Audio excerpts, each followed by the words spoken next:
ওমর ফারুক রাদিয়াল্লাহু তাআলা আনহু আমাদের সুপার হিরো, আমাদের সবাই বলেন আমাদের। উনি কত বড় সুপার হিরো শুনেন। উনি জুমার খুতবা দিচ্ছেন। কি দিচ্ছেন?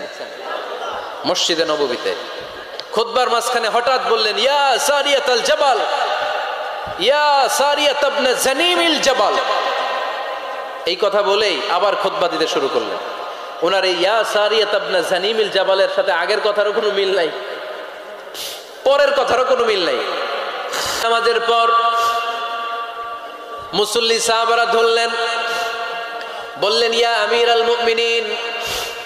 খুতবার মাঝখানে হঠাৎ করে ইয়া সারিয়াত ইবনে জানিমিল জাবাল বলে আপনি চিৎকার করলেন কেন?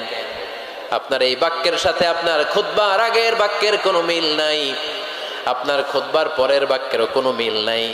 এই কথা আপনি কারে বললেন, কারে উদ্দেশ্য করে বললেন? এই কথার তাৎপর্য কি আমাদেরকে বুঝিয়ে বলেন।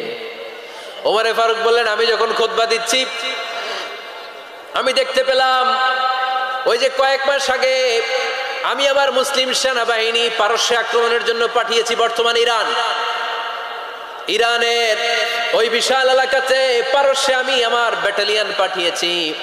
আমি হঠাৎ করে দেখতে পেলাম আমার মুসলিম বাহিনীর সেনাপতি যুদ্ধের এক পর্যায়ে তার ডানে আছে উপত্যকা, বায়ে আছে পাহাড়, সে পাহাড়ি রাস্তা ছেড়ে দিয়ে উপত্যকার দিকে যেতে শুরু করেছে। আমি দেখতে পেলাম আমার মুসলিম বাহিনী যদি উপত্যকার দিকে ছুটে বেড়ায়, কাফির মুশরিকরা আমার মুসলিম বাহিনীকে কচুকাটা করে ফেলবে। তাই আমি এখান থেকে তাদেরকে কমান্ড দিয়ে বলেছি, ইয়া সারিয়াতাল জাবাল, উপত্যকার দিকে নয় পাহাড়ের দিকে যাও, তাহলেই তোমাদের বিজয় নিশ্চিত হয়ে যাবে। উপত্যকার দিকে যেও না, ইলাল জাবাল, ইলা সারিয়াতিল জাবাল, পাহাড়ের দিকে ছোট।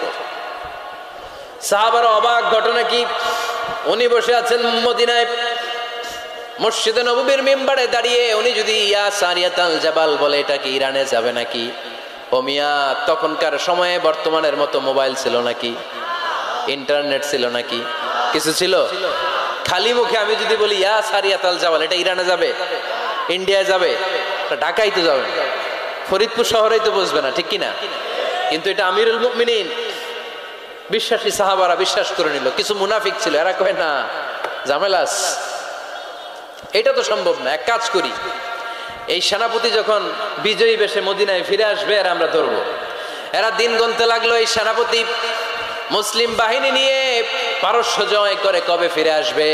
এই মুনাফিকের দলগুলো কখনো সেনাবাহিনীকে অভ্যর্থনা জানাতে যেত না, কিন্তু এইবার সবার আগে মদিনার উপকণ্ঠে যে সেনাপতিদেরকে অভ্যর্থনা জানানোর জন্য ফুল নিয়ে রেডি, ফুল নিয়ে দাঁড়ায়। সেনাপতি ঢুকার সাথে সাথে ধরছে, এই সেনাপতি কোত্থেকে আসছে? কয় পারস্য জয় করে আসছে। কয় এমন এমন দিন, জুমার দিন দুপুর বেলা যুদ্ধের মাঝখানে আমিরুল মুমিনিনের কণ্ঠের কোন কথাবার্তা শুনছো নাকি? সেনাপতি অবাক, কয় তোমরা জানলা কেমনে? শুনছি তো। সুবহানাল্লাহ পড়বেন না? আমরা যুদ্ধে একটা ভয়ঙ্কর অবস্থার মধ্যে ছিলাম, পেছন থেকে শত্রু আমাদেরকে আক্রমণ করতে শুরু করে দিল। ডানে যাব না বায়ে যাব, সামনে যাব নাকি পেছনে যাব, রাস্তা খুঁজে পাচ্ছি না। ডান দিকে ছিল আমাদের উপত্যকার রাস্তা, বাঁ দিকে ছিল পাহাড়ি পথ। আমরা সোজা পথ হবে মনে করে উপত্যকার দিকে ছুটতে আরম্ভ করলাম।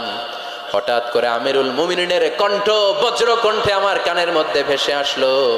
আমার মনে হলো আমিরুল মুমিনিন কেমন যেন আমাকে কমান্ড দিচ্ছেন আর বলছেন, ইয়া সারিয়াতাল জাবাল, ডান দিকে উপত্যকার পথে নয়, তাড়াতাড়ি পাহাড়ের দিকে সৈন্যবাহিনী নিয়ে উঠে যাও।